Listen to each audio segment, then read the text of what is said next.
इसलिए जो है हमें चमत्कार करना है तो स्वयं परमात्मा के प्रति समर्पण भाव देना पड़ेगा। अपने भीतर की शक्तियों को हमें अपने जीवन के अंदर प्रकट करना पड़ेगा। शक्ति बाहर से आने वाली नहीं है, शक्ति हमारे भीतर है। जिस प्रकार परमात्मा ने अपने भीतर शक्ति को प्रकट किया और शक्ति को प्रकट करके आज में परमात्मा तत्व प्राप्त हो गए, हमारे भीतर भी इतनी शक्ति है। हम परमात्मा के मंदिर में इसलिए तो आते हैं क्योंकि परमात्मा का मंदिर, परमात्मा की मूर्ति दर्पण है। उस दर्पण को देख करके हमें अपनी शक्ति का भान होता है, लेकिन हमारे पास में इतना समय नहीं है कि हम परमात्मा की छवि को निहार सके, परमात्मा को देख सके। कैसे परमात्मा का रूप है? परमात्मा तो मौन है, परमात्मा बोलता नहीं, लेकिन परमात्मा बोलता है पर हमें उनकी आवाज समझ में नहीं आ रही क्योंकि हमारे भीतर कोलाहल मचा हुआ है। हम जब भी परमात्मा के मंदिर में आते हैं तो घर में तो सीटी बजा करके, कुकर की सीटी लगा करके आते हैं। अब जहां घर में कुकर की सीटी लगा करके आते हैं, वो सीटी तुम्हें अपने जीवन में शांति नहीं दे पाती, शांति से भगवान के दर्शन पूजा नहीं करने देती है। ऑफिस का समय हो गया है, जाकर के नाश्ता देना है, जल्दी जल्दी जल्दी भागते हो, तो फिर जो है हमारे जीवन में चमत्कार नहीं हो सकता है। इसलिए जो है चमत्कार करना है तो अपनी शक्तियों को प्रकट करना पड़ेगा। जहां शक्तियां प्रकट होगी तो वहां पर जो है हम सब कुछ अपने जीवन के अंदर कर सकते हैं। इस प्रकार से जो है यहाँ पर मानकोंड आचार्य देव ने कहा कि भगवान मैं तो भक्ति के वशीभूत होकर के आपका स्तवन करने के लिए तैयार हुआ हूं। जिस प्रकार से प्रत्यात्म वीर्यम अविचार्यम मृगिम मृगेन्द्रम, जिस प्रकार से स्नेह के कारण हिरणी वह सिंहता अपने बच्चे की रक्षा के लिए सामना करती है, उसी प्रकार से मैं भी आपकी भक्ति करने के लिए तैयार हुआ हूं। इस प्रकार से जो है मानकोंड आचार्य देव ने अपने जीवन के अंदर ये भक्ति की और भक्ति का फल उन्हें अपने जीवन के अंदर मिल गया कि एक ताला और टूट गया। हमने कितने ताले तोड़े? हमने कितने ताले तोड़े हैं? हम ताले तोड़ने वाले में नहीं हैं, हम ताले खोलने वाले में हैं। हम ताला खोलने वाले में हैं, ताला तोड़ने वाले में नहीं है। यदि ताला तोड़ने जाएंगे तो सीधी जेल की सजा, सीधी जेल की सजा। इसलिए जो है हम भले ही अपना ताला नहीं तोड़ सके, अभी तक जो है हमने भक्तामर का पाठ करके अपने माथे का दर्द भी दूर नहीं कर पाए, पेट का दर्द भी दूर नहीं कर पाए। क्यों? क्योंकि उस भक्तामर के प्रति हमारा समर्पण भाव नहीं है, भक्ति नहीं है, जिसके कारण हम अपने माथे का दर्द भी दूर नहीं कर पाए। इसलिए भक्तामर का पाठ करो तो एकाग्र चित्त पूर्वक करना, फिर देखना तुम्हारे जीवन के अंदर कैसी शक्ति प्रकट होती है और कैसे जो चमत्कार होता है, आप स्वयं अपने जीवन के अंदर अनुभव करेंगे। इस प्रकार से जो है यहाँ पर मानकोंड आचार्य देव ने यहाँ पर अपनी भक्ति के वशीभूत होकर के यहाँ पर आदिनाथ भगवान का स्तवन किया और एक ताला और तोड़ दिया। बोलो आदिनाथ भगवान की। बुद्ध्या विनापि विबुधा चित्तपादपीठ स्तोतुं समुद्यतमतिर्विगतत्रपोऽहं बालं विहाय जलसंस्थितमेन्दुबिम्ब मन्यक इच्छति जन शशाङ्ककान्तान् कष्टे क्षम सुरगुरु प्रतिमोऽपि बुद्ध्या कल्पान्तकालपवनो धतनक्रचक्रम् तरेतुमलमम्बुनिधिम्बुजाभ्यां सोऽहं तथापि तव भक्तिमतीन्द्रियम् वशान्मुनीश कर्तुं स्तवं प्रेत्यात्मवीर्यम्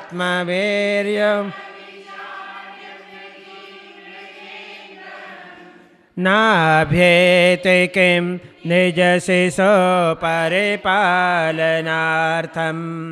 अल्पश्रुतं श्रुतवतां परिहासधाम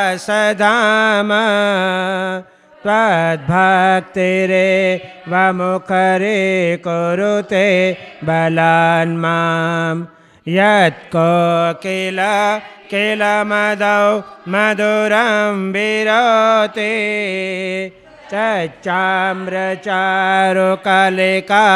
निकरे कहे तो। भक्तामर स्तोत्र के इस छठे काव्य में कह रहे हैं, अपनी लघुता व्यक्त कर रहे हैं कि भगवान मैं कैसा हूँ। अल्पश्रुतम श्रुतवताम परिहासधाम।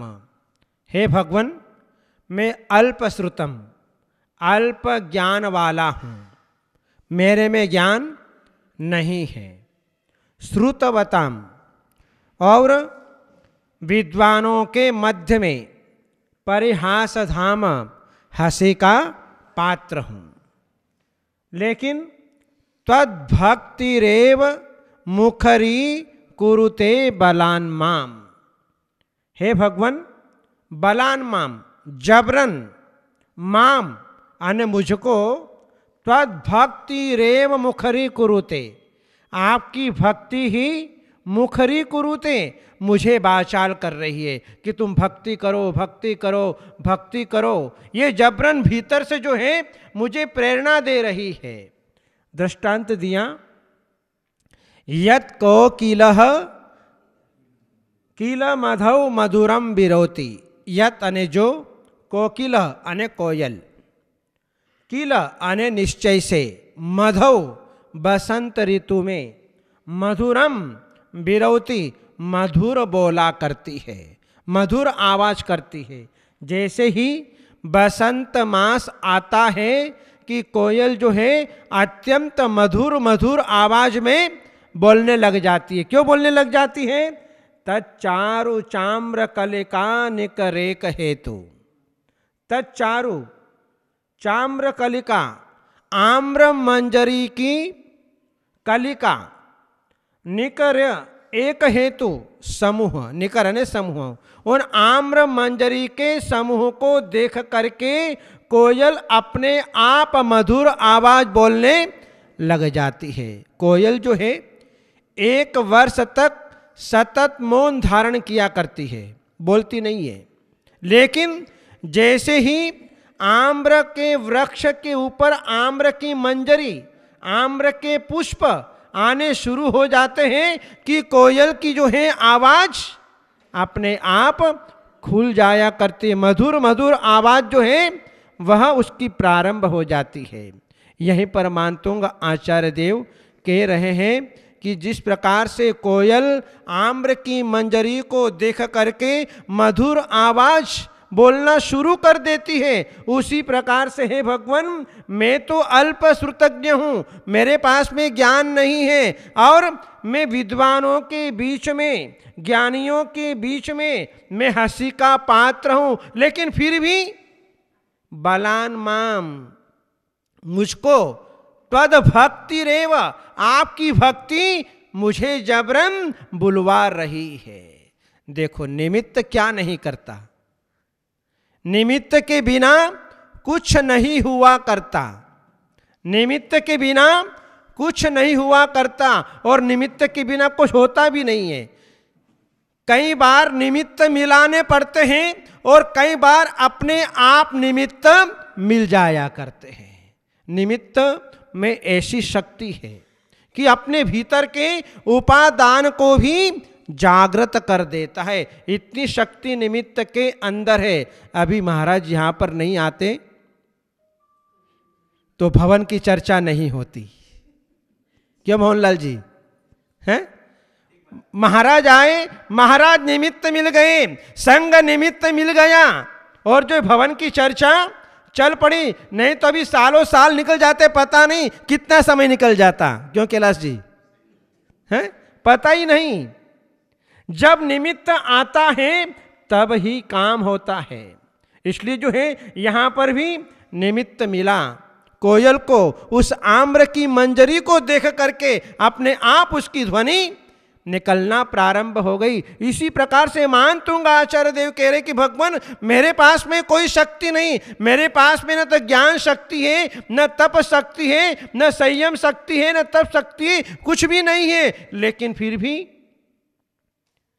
आपकी भक्ति मुझे जबरन बाछाल कर रही है, बुलवा रही है कि आपके जीवन में संकट आया है, आपके जीवन में उपसर्ग आया है, आपके जीवन में संघर्ष आया है, आप भगवान की भक्ति करो, देखो क्या नहीं होता है। ये भक्ति जो है बार बार मुझे प्रेरणा दे रही है। साधु संत यहाँ पर आए हैं तो आपका मन हो रहा है कि चलो अपन भी महाराज की वैयावृत्ति करें, अपन भी महाराज को आहार दान दें, अपन भी महाराज के प्रवचन सुने, अपन भी मंदिर जाएं, अपन भी अभिषेक करें, अपन भी विधि विधान करें।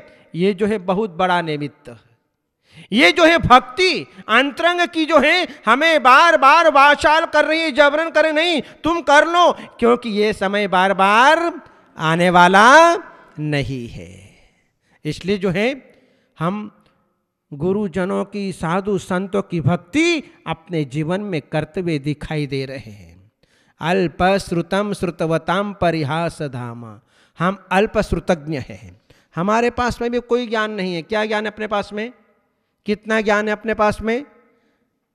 है हमारा ज्ञान तो ऐसा है कि हमने सवेरे याद किया और 1 घंटे बाद में भूल जाते हैं, शाम को याद किया, रात बीती, सवेरे भूल जाते कि महाराज ने क्या बोला था प्रवचन में, भूल जाते हैं।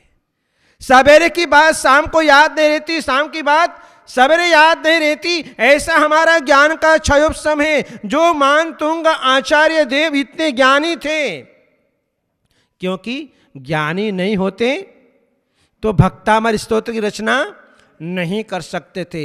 जिस संकट की घड़ियों में मान तुंग आचार्य देव ने जेल में बैठ करके भगवान की भक्ति कर ली, अपन तो भगवान के सामने होने पर भी भक्ति नहीं कर पाते हैं। महान कौन हुए? मान तुंग आचार्य, जिन्होंने परोक्ष में भगवान आदिनाथ की भक्ति कर ली, और आज आदिनाथ भगवान हमारे सामने है, फिर भी हम भक्ति नहीं कर पाते। हम केवल मात्र दर्शन तक ही सीमित रह जाते हैं, हम केवल पूजन तक ही सीमित रह जाते हैं। लेकिन फिर भी हमारे आचार्य भगवंतों ने कहा कोई बात नहीं, आप जितनी देर परमात्मा के पास में बैठते हो, परमात्मा के दर्शन करते हो, परमात्मा की पूजा करते हो, अभिषेक करते हो, परमात्मा को देखते हो, परमात्मा के नाम का स्मरण करते हो, जितनी देर बैठे उतनी देर आपके मन में कोई खोटा परिणाम नहीं आता है, आपके मन में विषय कसायों के परिणाम नहीं आता है, आपके मन में संसार याद नहीं आता है। जितनी देर हम परमात्मा के मंदिर में बैठते हैं उतनी देर हम पापों से निवृत्त हो जाया करते हैं। अज्ञानी जीव होता है, वह स्वयं भी दुखी होता है और दूसरों को भी दुखी कर दिया करता है। अल्पश्रुतम, सारा संसार अज्ञानता से भरा पड़ा हुआ है। आज वर्तमान में ज्ञान प्राप्त करने के लिए आज स्कूल जाए जाते हैं, विद्यालयों में जाते हैं और इंटरनेशनल स्थानों पर जाकर के विद्या का, ज्ञान का उपार्जन किया करते हैं। एक लौकिक ज्ञान प्राप्त करने के लिए इंसान कहाँ कहाँ चला जाता है, कोचिंग क्लास कर लेता है, ट्यूशन कर लेता है और अपने जीवन में ज्ञान को उपार्जन करने का पुरुषार्थ करता है, क्योंकि ज्ञान के बिना जीवन अंधकारमय है और अंधकार किसी को भी अच्छा नहीं लगता। यदि हम ऑफिस से बाहर आते हैं, घर में आते हैं और घर में हमको अंधकार लगता है तो हमारी सीधी दृष्टि स्विच बोर्ड पर जाती है, क्योंकि अंधकार हमें अच्छा नहीं लगता है, प्रकाश हमें अच्छा लगता है। और जैसे ही हमारी दृष्टि में अंधकार आया, हमारा हाथ जो है स्विच बोर्ड पर चला जाता है और स्विच ऑन कर लेता है। ऑन करते ही कमरे के अंदर प्रकाश ही प्रकाश, ऊर्जा ही ऊर्जा हमें देखने को मिलती है। इसी प्रकार से अंधकार हमें जरा सा भी इष्ट नहीं है। इसलिए इंसान अपने जीवन में ज्ञान को प्राप्त करने के लिए इंटरनेशनल स्थानों पे जाकर के ज्ञान की आराधना करता है, ज्ञान के लिए पैसा भी खर्च करता है, समय भी देता है। लेकिन उस ज्ञान से हमारा क्या सिद्ध होगा? हमारा केवल मात्र लौकिक जीवन चल जाएगा, हमारा धार्मिक जीवन नहीं चल सकता। धार्मिक जीवन चलाने के लिए हमें सम्यक ज्ञान की आवश्यकता है। जो सम्यक ज्ञान हमें आगम ग्रंथों के स्वाध्याय करने से प्राप्त होगा, वो सम्यक ज्ञान यदि हमारे जीवन के अंदर आ गया तो फिर हम अपने जीवन में इस लोक को भी और परलोक को भी सुधार सकते हैं। हम भी सुखी हो सकते हैं और दूसरों को भी सुखी बना सकते हैं। ज्ञान में ऐसी शक्ति, ऐसी ताकत, ऐसी सामर्थ्य है। इसलिए हम 6 डाला ग्रंथ में पंडित प्रवर दौलत राम जी ने कहा, ज्ञान समान न आन जगत में सुख को कारण, यह परमामृत जन्म जरा मृत्यु रोग निवारण। ज्ञान के समान अन्य और कोई सुख का कारण नहीं है। ज्ञान समान न आन जगत में सुख को कारण, यह परमामृत, यह ज्ञान जो है इस लोक में परम अमृत के समान है। अमृत देखा कभी आप लोगों ने? नहीं देखा। अमृत जो है एक वनस्पति कायिक औषधि होती है। जो व्यक्ति उस वनस्पति का सेवन कर लेता है उसको दीर्घ आयु प्राप्त होती है। इसलिए ज्ञान को अमृत कहा। जो एक बार अमृत का पान कर लेता है वह दीर्घ आयु को प्राप्त होता है। लेकिन यह परमामृत जन्म जरा मृत्यु रोग निवारण, अमृत का पान करने वाला व्यक्ति छोटी आयु में मरण को प्राप्त नहीं हो सकता। इसलिए ज्ञान को अमृत कहा कि जो ज्ञान जन्म जरा मृत्यु रोग निवारण, जन्म जरा और मृत्यु रूपी रोग को निवारण करने वाला है, इस ज्ञान को सम्यक ज्ञान कहा। वो सम्यक ज्ञान यदि इंसान के जीवन में आ जाए तो स्वयं भी सुखी हो जाए और जो है दूसरों को भी सुखी बना देता है। इसलिए सम्यक ज्ञान को प्राप्त करने की आवश्यकता है। ज्ञान जो है पुरुष का तीसरा नेत्र है। हमारे पास में 2 नेत्र तो हैं, लेकिन ज्ञान तीसरा नेत्र है। उस ज्ञान रूपी नेत्र को प्राप्त करने के लिए हमें अपने जीवन में संक्लेश का अभाव, कषायों का अभाव,